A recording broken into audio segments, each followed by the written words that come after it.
Donald Trump says he plans to surrender Thursday at the Fulton County Jail in Atlanta. The former president faces 13 charges related to alleged efforts to overturn the results of the 2020 election in Georgia. Two of his co-defendants in the case have already turned themselves in ahead of a Friday deadline. CBS News' Nicole Killian has more. John Eastman, one of the alleged architects of former President Trump's strategy to use false electors to overturn the 2020 election, was among the first to surrender at the Fulton County Jail. I am confident that when the law is faithfully applied in this proceeding, all of my co-defendants and I will be fully vindicated. Eastman was one of two to turn themselves in today. In testimony to the January 6 committee last year, former White House lawyer Eric Hirschman said Eastman called him the day after the Capitol attack to discuss challenging the Georgia results. This was the advice Hirschman gave him. Get a great effing criminal defense lawyer. You're going to need it. So far, a dozen of the 19 co-defendants have secured bond agreements with District Attorney Fani Willis, including the former president, who has a cash bond set at $200,000. Trump said Willis thought I was a flight risk to fly far away, maybe to Russia, share a Gold Dome suite with Vladimir. Trump also can't communicate with the other defendants except through attorneys, and he's not allowed to intimidate witnesses, including on social media. The former president confirmed he will travel to Atlanta Thursday to be arrested. Security is being ramped up outside of the jail as the sheriff warned of a hard lockdown ahead of Trump's arrival. Late today, former White House Chief of Staff Mark Meadows asked for an extension to surrender, but he was rejected by the DA, who said she would file warrants in the system for his arrest after noon Friday.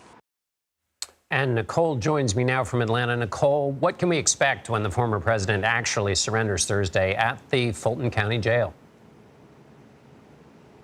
Well, John, we have learned that the former president will surrender here Thursday evening, and it is expected he will be fingerprinted, that he'll have to get a mugshot, and that entire process could take less than an hour. We also expect a lot of law enforcement to assist, of course, with the former president's motorcade or transfer in the sense that you've got Secret Service involved, the Fulton County Sheriff's Office, as well as the Atlanta Police.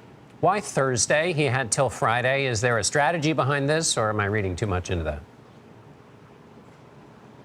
Well, you know, with the former president, as you well know, John, anything is possible. But, you know, we have been told for some time that the former president was expected to turn himself in at the end of this week. Obviously, you know, there's a lot going on this week, including the first Republican presidential primary debate in Wisconsin Wednesday. And for a while, we didn't know exactly whether the former president was going to take part in that. A few days ago, he said that he wouldn't. There's obviously some speculation that perhaps maybe he's trying to steal the thunder from that debate by turning himself in Thursday. But at the end of the day, I mean, the district attorney, as you saw at the end of the piece, set a pretty firm deadline for these defendants that they have to turn themselves in by noon on Friday. And this is a process. You know, just Monday, former president's attorneys were meeting with the district attorney to hammer out the details of that bond agreement. And since then, we have seen a number of defendants come in person to the Fulton County Courthouse to also set the terms for their clients. So some of this could also just be part of the legal calendar and process as, you know, both authorities and the former president and his legal team try to set things in motion. Nicole, tell me about the bond. This is the first time the president's been required to post bond in one of the 4 criminal cases against him. Why is that? Yeah, that's right. And this is $200,000 bond, which could be a cash bail. The former president also has the option of just paying 10% of that if he doesn't want to post the whole thing. But look, you know, part of this has to do with the number of charges that he faces. He faces 13 counts in this 41-count indictment, including racketeering and a host of other charges. So some of it is based on the charges. You know, the former president speculated on his Truth Social post that it was because the district attorney thought that he was a flight risk, which he knocked it down. But there are a number number of factors that go into these bond agreements and arrangements. And as we noted with the former president, one thing that's also unique about his arrangement is that he cannot try to intimidate witnesses on social media. Of course, we've seen the former president in the past, take aim at the district attorney and other prosecutors, as well as some of the witnesses who have been in this case. We also saw kind of similar concerns expressed by Jack Smith in that case related to charges around January 6th. So several unique terms that are part of the former president's agreement. Indeed. Nicole Killian in Atlanta. Thank you so much, Nicole.